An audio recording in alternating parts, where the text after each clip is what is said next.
मज़ा आने लगा है क्योंकि इंडिया जो है जो जंग हारा पाकिस्तान से जंग के मैदान में अब मेज़ के ऊपर भी हारा है। मामला क्या है? मामला जनाब ये है कि SCO का जो है वो इजलास हो रहा था, शंघाई ताउन तंजीम का इजलास हो रहा था और उसमें जो मुख्तलिफ वज़राए दिफा हैं उन्होंने उसके अंदर जो है वो शिरकत की थी।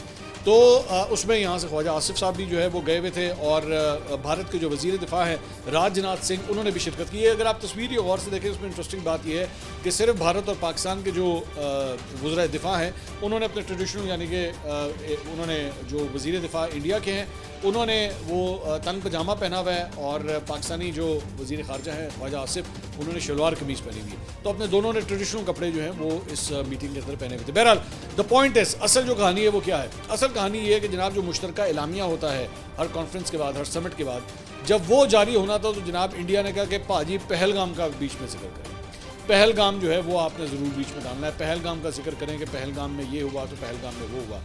पाकिस्तान ने कहा नहीं जनाब इस तरह नहीं होगा, आप इसके अंदर जो है बलूचिस्तान का जिक्र करें और बलूचिस्तान के अंदर जो दहशतगर्दी हो रही है और जो कुछ हो रहा है आप उसका जिक्र करें। तो मामला जो है वो फंस गया। अब इंडिया ने कहा कि नहीं जनाब हर सूरत जो है हम पहलगाम तो हम डलवाएंगे और पहलगाम के ज़रिए बेसिकली वो पाकिस्तान को हिट करने की कोशिश कर रहे थे। लेकिन हुआ क्या कि पाकिस्तान को सपोर्ट किया वहाँ पे चाइना ने। ये इवेंट ही चाइना के अंदर हो रहा था, समिट ही चाइना के अंदर हो रहा था, चाइना इसकी मेज़बानी कर रहा था। तो इंडिया ने कहा कि अच्छा जी लो जी फिर साइन नहीं करते, हम इसके ऊपर जो है सिग्नेचर नहीं करेंगे। उन्होंने कहा नहीं करते तो ना करो। लेकिन इंडिया की बात जो है वो नहीं मानी गई। इंडिया जो है वो पहलगाम के हवाले से ये सारी चीज़ों को डलवाना चाह रहा था लेकिन वो नहीं हुआ। हजीमत का सामना करना पड़ा, शर्मिंदगी का सामना करना पड़ा, अकेला रह गया भारत, बिल्कुल इस मामले में जो अकेला रह गया।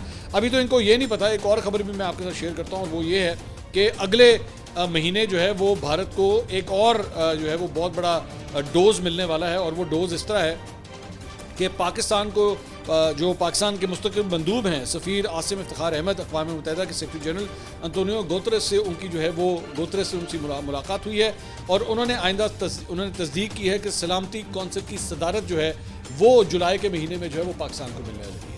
अब जब ये होगा तो इंडिया के अंदर तो पिट से आप स्टार्ट हो जाना कि भाजी एक ही हो गया। अगर आप उठा के देखें ना इस वक्त इंडिया की फॉरेन पॉलिसी के हवाले से हर जगह से उनको शर्मिंदगी का सामना है।